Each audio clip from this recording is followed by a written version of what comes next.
Let's dive into division. 216 divided by 2. Hey math explorers, waving hand if you're having fun learning with us. Hit that subscribe button and join the Let's Stud family, party popper. Alright, let's start dividing 216 by 2. Get ready. We look at the first digit of 216, which is 2. We're using just this one digit for now. How many times does 2 fit into 2? It fits exactly one time. Let's check. 1 times 2 is 2, perfect. Now we subtract 2 from 2, which leaves us with 0, easy peasy. You're doing awesome, you got the first part. We'll bring down the next digit 1 to make a new number to work with. Next up we have the digit 1, let's see what we can do. We're working with the number 1 now. Remember, we brought it down from 216. How many times does 2 fit into 1? It doesn't fit, so we write down 0.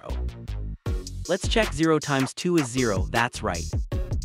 Subtracting 0 from 1 gives us a remainder of 1. You're doing great, keep that amazing energy going. Time to bring down the last digit 6 to make our next number.